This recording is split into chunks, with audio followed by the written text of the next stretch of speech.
All right, we're going to start again. How about that? Okay. Kingdom History 301, lesson number 3. John Knox, the sword bearer. John Knox is considered a prophetic preacher who at one time carried a two-edged sword and was willing to die for his Scotland before he would allow the heresy of the Catholic Church to dominate. Of all reformers, John Knox has been the most unjustly despised, criticized, and hated. John Knox was a wild yet focused Scotland patriot. He was a trumpet in the loudest and brightest form, and the message he blared shook Scotland, England, France, Germany, and John Calvin's Geneva. Even when it seemed like he sat idle. I can change that from saying to sat. He sat idle. John Knox wrote tracts and pamphlets so severely critical that they steered persecution and hatred for his message even generations after his death. Now let's find out how he got that way. The early years of John Knox. John Knox was born in 1514 in a town of Haddington, Scotland.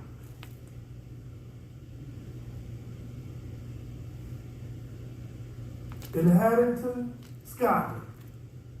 We must understand that the Scottish people were mainly merchants and craftsmen, but they were also known to be mighty warriors that were fearless. They were considered by the rest of Europe as barbaric, wild savages. In other words, they were looked at as people that they were strange. They had their own way of doing things. Sounds a little peculiar, though. His parents were not wealthy, but John's father, William, had influence in an honorable position with the Earls of Bothwell. Through this influence, they were able to put their son to grammar school in Haddington. What Knox mastered, where Knox mastered the basics of Latin. Now, immediately, based off of what we studied up to this point, somebody tell me, what do you know about Latin already? The Bible was only written in Latin. So, not a whole lot of people knew how to read. So this was important. They didn't understand the language, so they wasn't able to read to be able to transcribe what the Bible said. In 1529, King James V of Scotland died after his wife gave birth to a baby daughter named Mary of Scotland.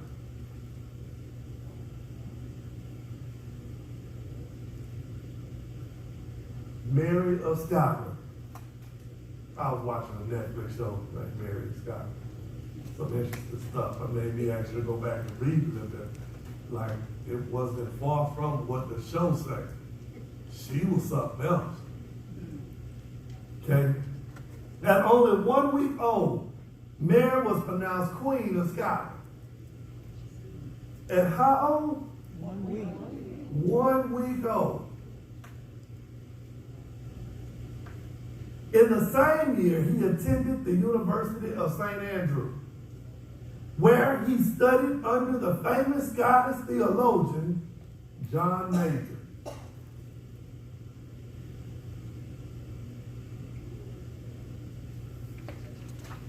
He studied under the famous Scottish theologian by the name of John Major.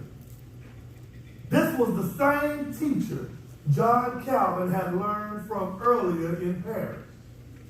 Unlike Calvin, Knox was mesmerized by Major theology. In fact, He rejected Major's intellectual way of interpreting the scripture. To Knox, the scripture meant what they said and did not need to be analyzed by human effort. I think you need to make a few corrections there. It meant what it said, and it did not need to be analyzed. You need to put in there the not after did not. What this means was, he was basically saying, we don't need to add our 2 cents to the word. This is what the word says, this is what it is. When you deviate from what it says, we have a problem. The Catholic Church, this is where the heresy came in, because they believe Catholic Church added stuff. You remember we studied last week, when we studied John Luther, and Martin Luther, excuse me. When we studied about the church saying they had to pay penance, indulgence. They had to pay indulgence in order to get into heaven. They had to do all of this extra stuff. Okay? In the 1500s, the Catholic Church changed that O-N to O-W-N-E-D. Owned. The Catholic Church owned over half of the land in Scotland. And the church established priests and bishops with no spiritual prerequisites. And anybody see what this is already about to bleed in the sun? They had no spiritual prerequisites. I mean, they let anybody come in. You know, I'm about to hook up my friend. You know, I got you. Let me tell you the reason why. Because during this time frame, in a kingdom, in order to get any form of power, it was about your family, who you knew. If your family wasn't like, if to be royalty, you had to be kin to. You were born into that. So it was nothing that you did in order to get into that class. There was no getting out of the class you was born in. So those that had the most power were the royal. Those that were in the king's family. They had the most power. Well, since you can't get in there any other kind of way, folks would look around and say, how can I, you know, we all want our kids to do better than us. How can I do for my kids to help them move to the next class, move to the next level? If we stuck, where we at? You know, I'm a crafter, my daddy was a crafter, my grandfather was a crafter, my great-grand, all of us have been, we tired of being crafty. I want something more for my kids, so what can we do? Well, they looked around and they found the church had this thing called influence. The church had almost as much power, if not at one time more power, than the king did. So they were scurrying when they had kids to try to put them in a position to become priests. If you became a priest, you moved to a different class because of your level of influence. Now watch this. This meant the majority of priests were barbaric, lustful, deceptive, conniving, and murderous as established by the Catholic Church to maintain fear and order among the people, and to physically fight against all Protestants, protesters for reform, for reformation. Here's what it meant. First off, you got your friend. You know, hooking your brother up. That's who they got to become priests, because they got to pick whoever they wanted to. Well, you know what happened when you just get anybody in there that don't know what they're doing. They get in there and they do the very best job that they can do. Now, if I went and I took somebody from the streets and I just told them, look, you're going to put on these clothes and I want you to go over here and I need you to have this position. Now, with this position, you'll have this kind of power and be able to do this, that, or the other. Well, they got the job, and they got the clothes, and they got the position, but they still had who they were before they got there. So, if all they knew was bullying people, you think they didn't bully them when they got in the position? Even if they didn't need to bully. You think if they wasn't out there doing evil and wrong, they wasn't doing it when they got power? They was doing it more. They was looking for excuses to roll up on somebody. Now they got some people with them? Come on. Oh, you got to do what I have to say. I don't have to strong arm you. Look, I'm going to let my lightweight take care of it. Yeah. That's how these people was rolling. So, they were barbaric. Like, I'm a bully, you going to do it today. So you had these, I'm going to call them bullies. Can I call them bullies? You had these bullies that you done took from, in that time they didn't call them the streets, they called them the slums. You done took them from the slums and you done put them in the church. The level of power that they had. Then they turned around and to those people, once you got into this position, you'll want to stay here. So that means you'll defend it with everything you got. That means you'll fight tooth and nail. You'll bully anybody. Well, the protesters, call them the Protestants, the protesters are the ones that said, no, there was something wrong in your doctrine. The way that you're going about doing stuff is wrong. They didn't just threaten the Catholic Church. They threatened the bullies.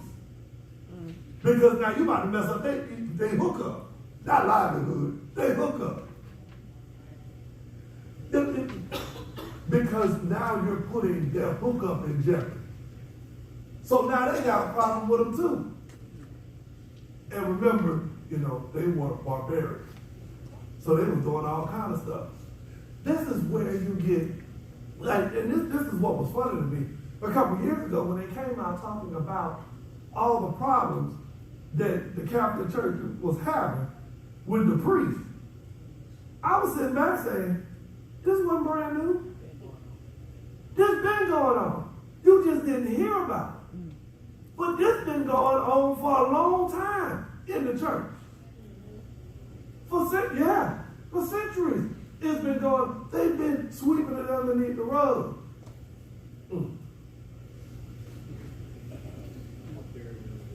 Buried it under the, yeah. In the mid-1500s, Knox followed a Protestant evangelist named George Wishart. Watch this here. George Wishart. Wishart? I'm about to, yeah.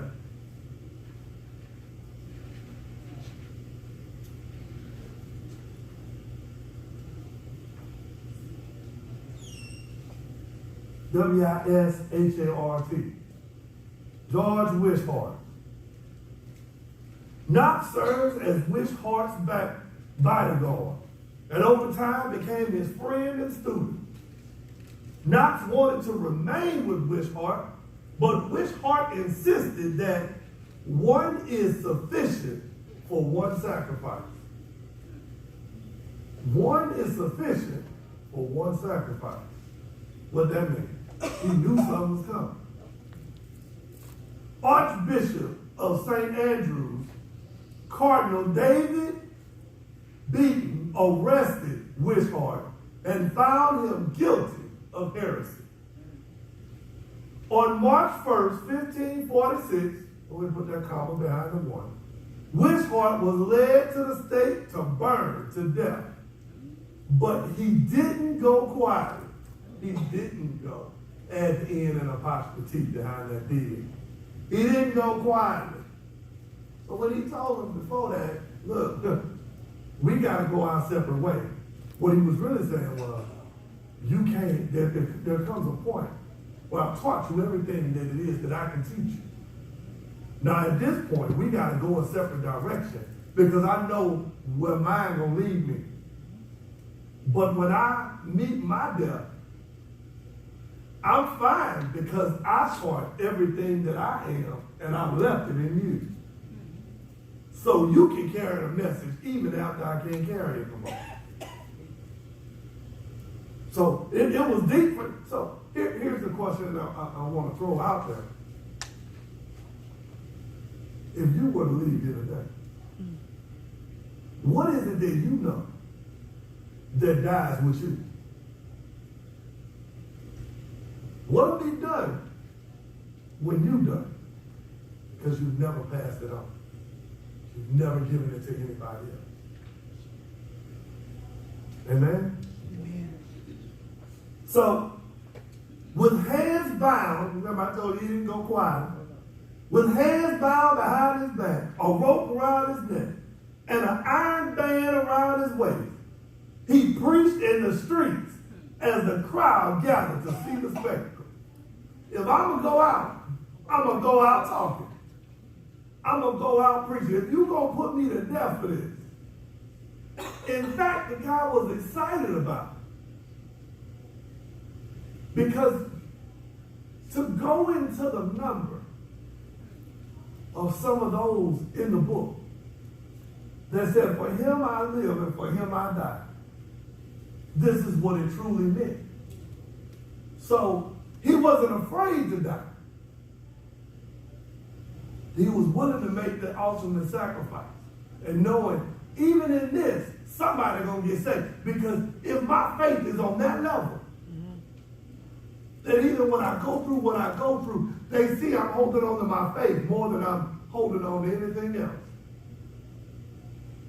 Then that'll make them want to change. Or make them at least want to look into it. Amen? Amen. He preached so strongly that the people that would hang him fell on their knees. Come on. The people that was putting about to hang him fell on his knees, asking for forgiveness. What if the people that's been doing us so wrong?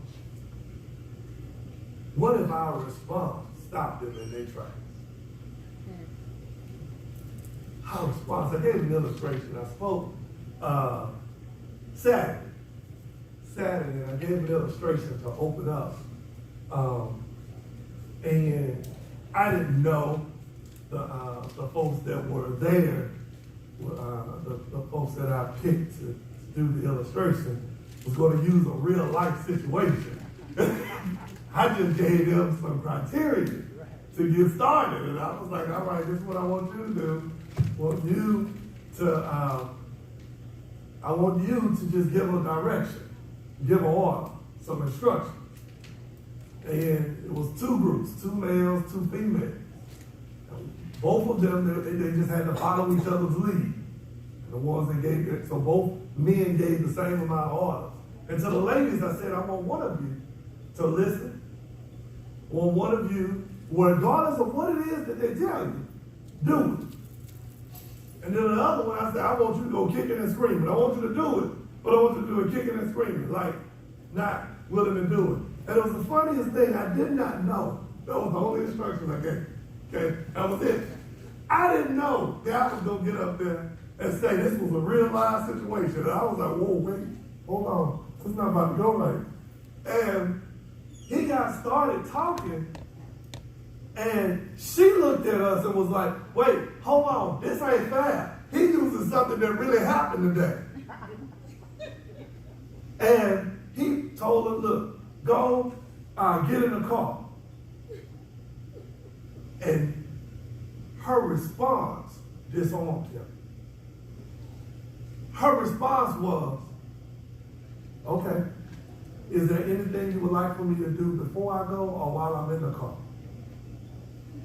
The whole skit got stopped. He was just like, wait, hold on. No, man, you set me up. I was like, no, you pick what your example was going to be. But it totally disarmed him. He didn't know how to respond to that. How many things or opportunities have we had that we could have totally disarmed the enemy? But instead of disarming him, we gave him ammunition.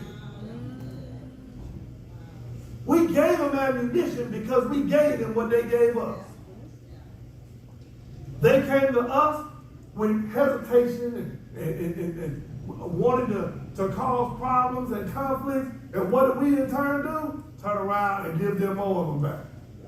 We dished out to them what they dished out to us. This guy's response. Look, we about to kill you. And he was like, all right, I hear all that. But let me tell you what the word says. Even in my death, he was so passionate about it. People that was putting in the death was like, wait, hold on. I mean, for anybody to be able to go this far, this changes everything. Amen? Amen. Which heart forgave him? Did you catch that? He forget the one that was going to kill him. Now, during this time, let me tell you how they kill folks. Okay? There was 2 ways to die during this time frame. He was being burned to the stake.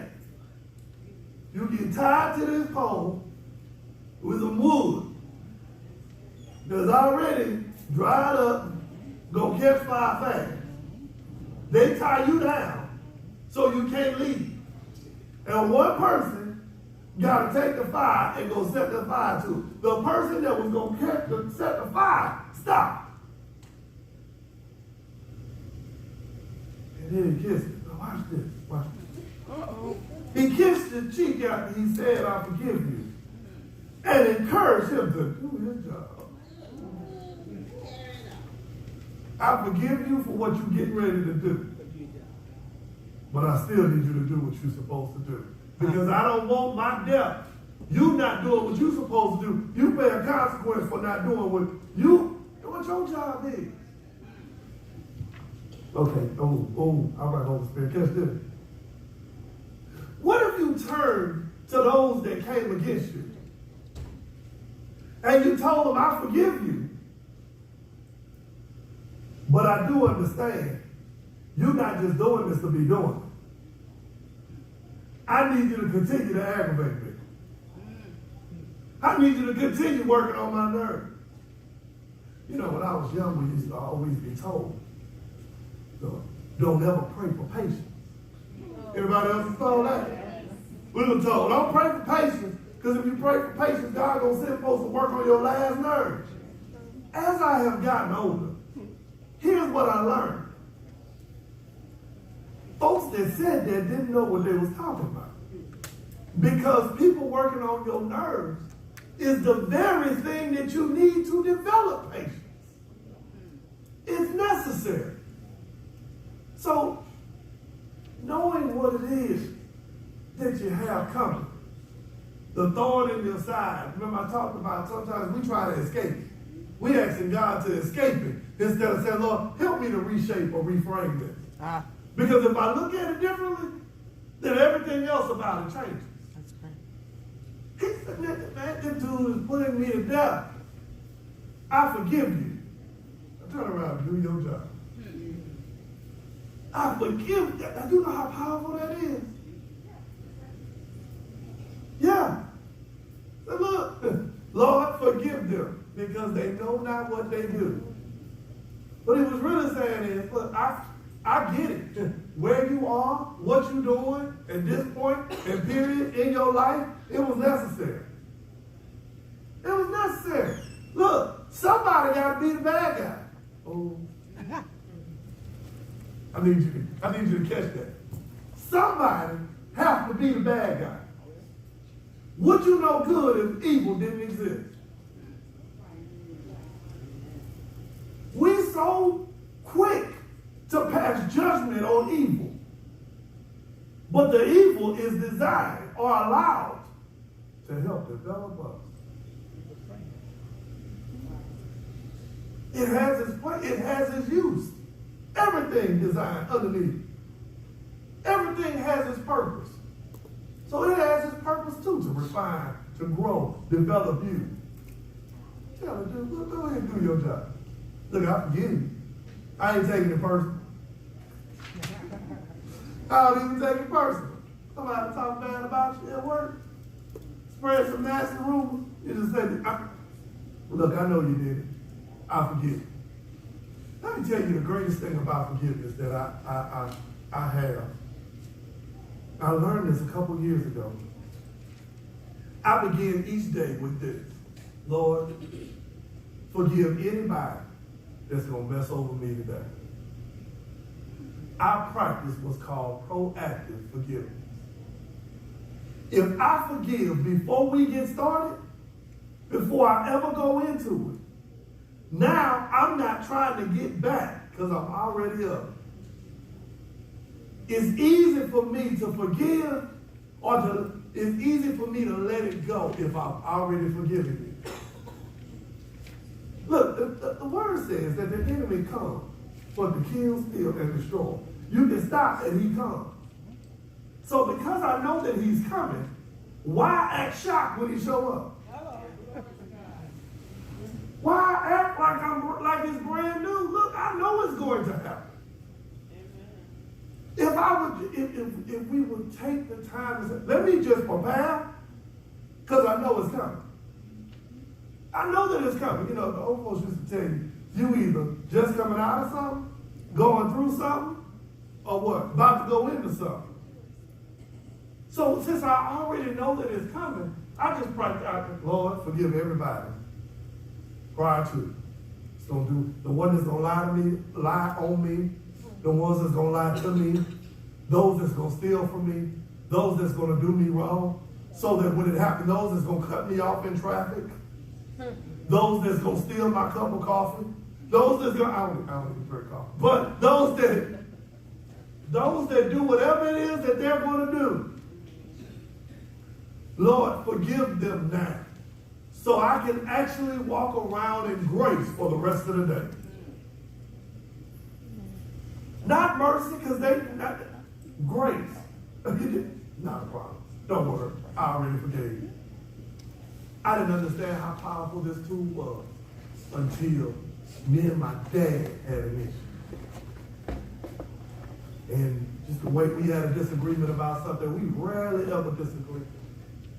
My dad came to me sometime later and he said, look, I apologize for the way that this happened and this disagreement. And I said, Pop, it's not even necessary. I appreciate it. But I forgave you before you even did. He was like, whoa. I said, yeah, I forgave you before. Because look, I already know. We're a work in progress. I'm perfection in the making. I'm not perfect. I'm perfection in the making.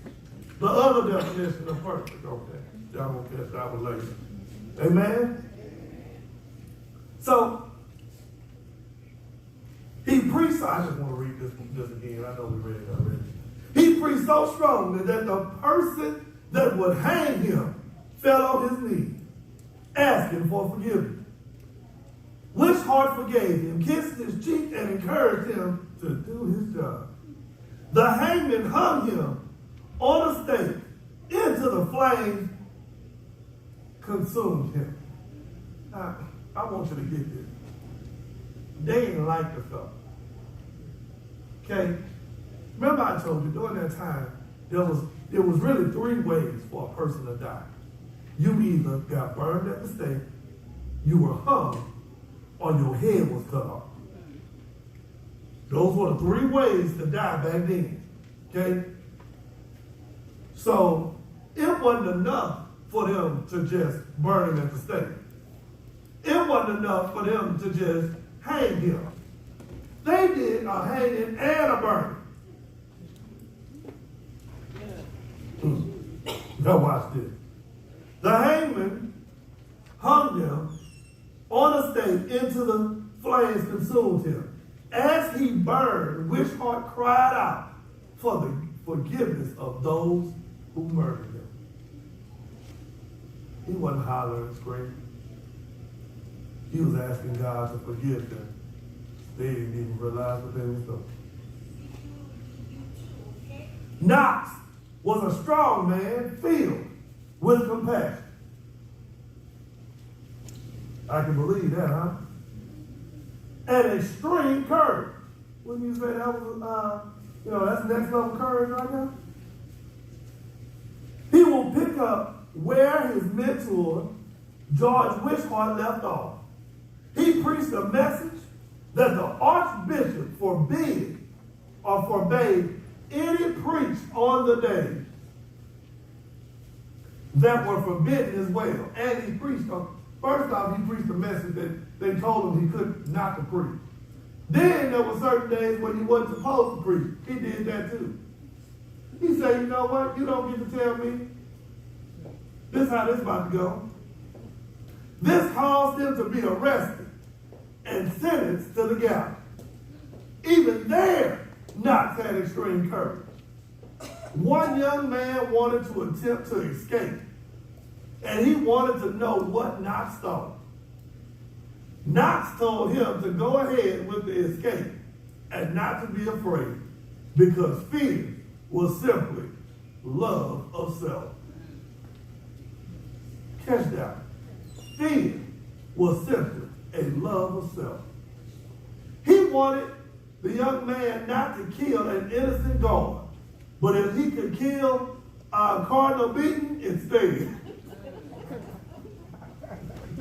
Now, I want to go get the one that's been doing wrong, doing all this craziness out there. But don't look at the one that's over there, that's the guard. Don't kill him, because he's just doing his job. I don't want you to mess with him. In 1549, Knox and the other Protestants that was captured in the castle were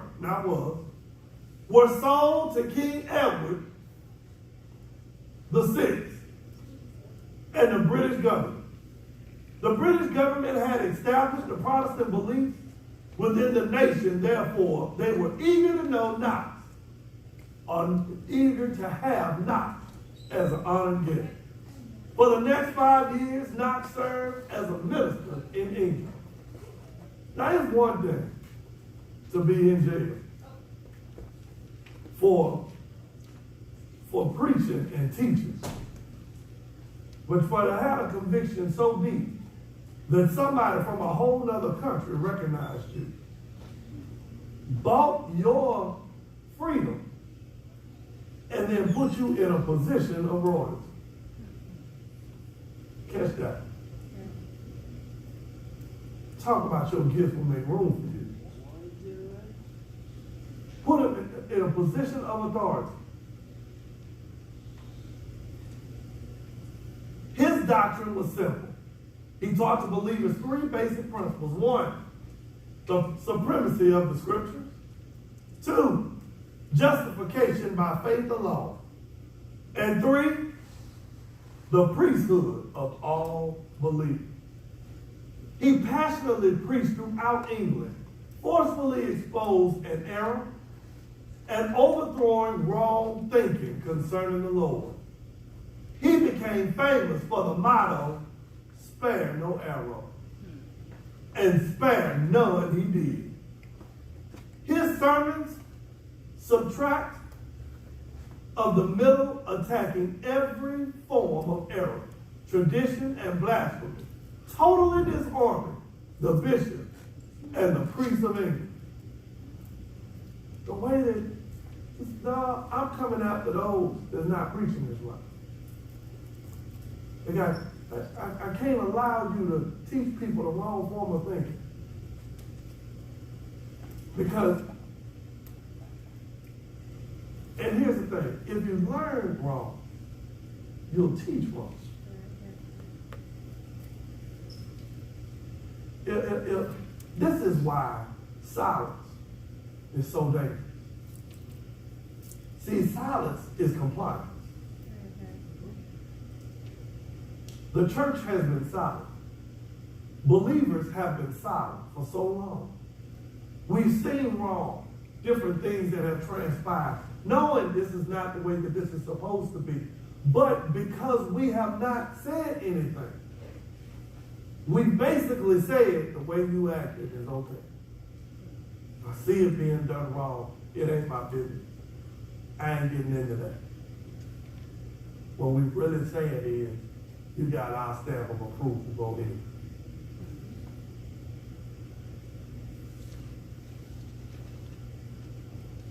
He passionately preached, spare no arrow. In the fall, I don't know what that federal word is, but it's saying in the fall. Go ahead and make that correction. We're on number 11. In the fall of 1554, he was forced out of England. He traveled to Switzerland and specifically went to Geneva. He went to Geneva to specifically meet John Calvin. Although they were fighting the same cause, the methods of Calvin and Knox were vastly different. Calvin was a methodical thinker, a brilliant intellectual scholar, in debating, silencing his enemies by his immaculate intellect. Or intelligence.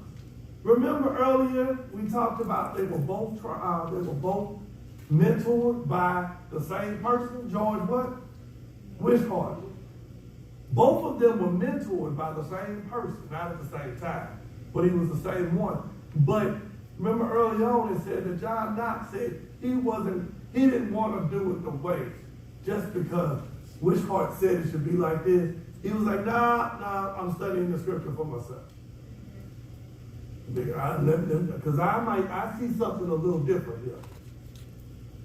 And so after their mentor got killed, and he had to flee the land, well, let me go find my brother. Let me go talk to him. We both came up learning the same thing, but one is a little different. Knox was a brawl who believed in actionable words, a fighter with such passionate articulation that he silenced enemies by presenting them raw truth. But the two became friends. While in Geneva, Knox acquired a mastery of Hebrew and also became a pastor in Frankfurt, Germany. I've been to Frankfurt. Beautiful place. Just don't have it. No, Frankfurt is a nice place. In the summer of 1555, Knox married.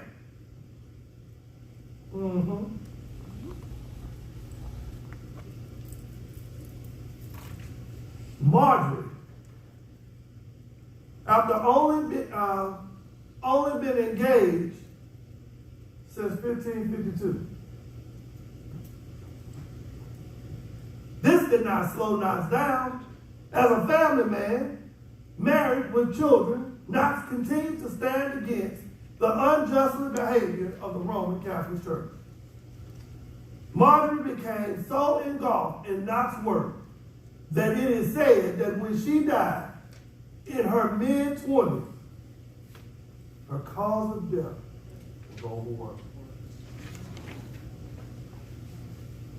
Her cause of death in her mid-20s.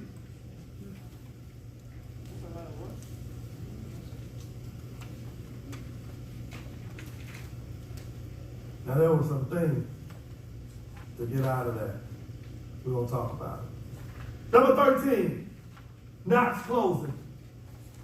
John Knox consistently, aggressively withstood the evil reign of Mary, the Queen of Scots.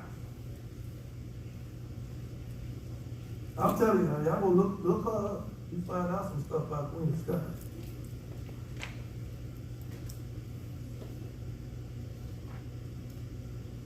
She hated John Knox with all her being. Like, she really didn't like the fella.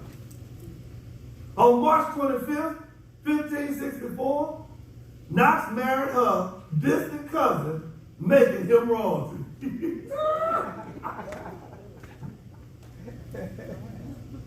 You already wasn't like it. Now you gonna marry somebody See, this was the other way to become royalty.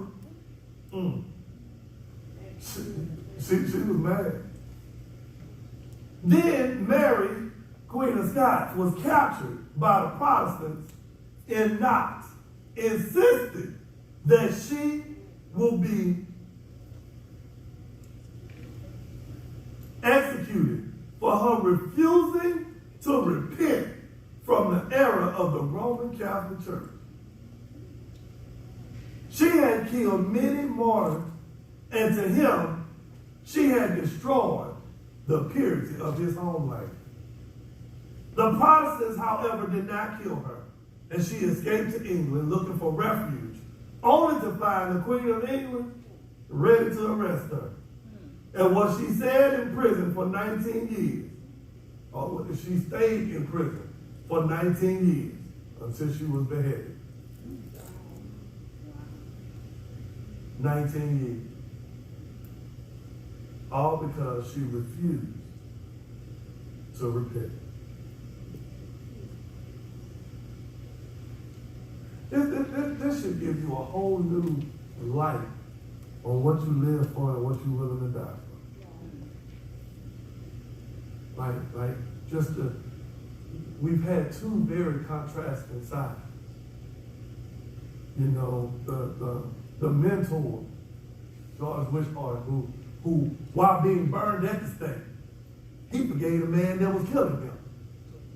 When he was on fire, he was still hollering out. So that means you was hung and you didn't die. Because for him to still be hollering out, Lord forgive him, clearly the hanging didn't work. And then on the other side, you got one that all she had to do was repent. And because she didn't repent, she escaped, got to England, and they still came and got her from there. 19 years. All she had to do was repent. Number 14. It's important to note that John Knox was successful, unlike other reformers.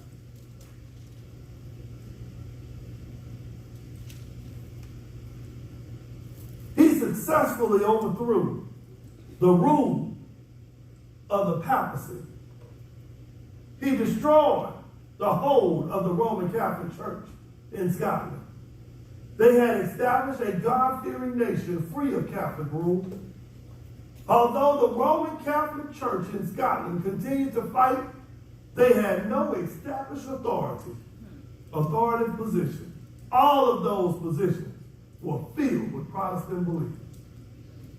Although he was seen as cruel and excessively aggressive, the brother was wild. He was only that way towards the enemy of God. In 1572, John Knox died. But even on his deathbed, his heart was for the growth of God's church. As he died, he is recorded praying these words: "Be merciful, Lord, to that church, which now has redeemed. Give peace to this afflicted commonwealth. Raise up faithful pastors who would take the charge of that church. Lord, grant true pastors to that church, that purity of doctrine may be remained." Even in his death, he preached, he taught, he proclaimed. The only other part, and I didn't mention it while we were talking about it, because I thought they reiterated it in the closing, but they didn't, was about his wife, Debbie Nash. And you know, sometimes we can be so much about the work of the kingdom that we don't take care of home. We don't pay attention. It says she worked so frivolously, she died of overwork. He had a responsibility. taking care of home, paying attention to the person at home. That means that left children without a mother. His father was going to business, and mom was supporting the father. You can't lose sight. Taking care of each other. Taking care of home. That's important. Amen? That is the story of John Knox and our lesson for tonight. You can go ahead and stop that.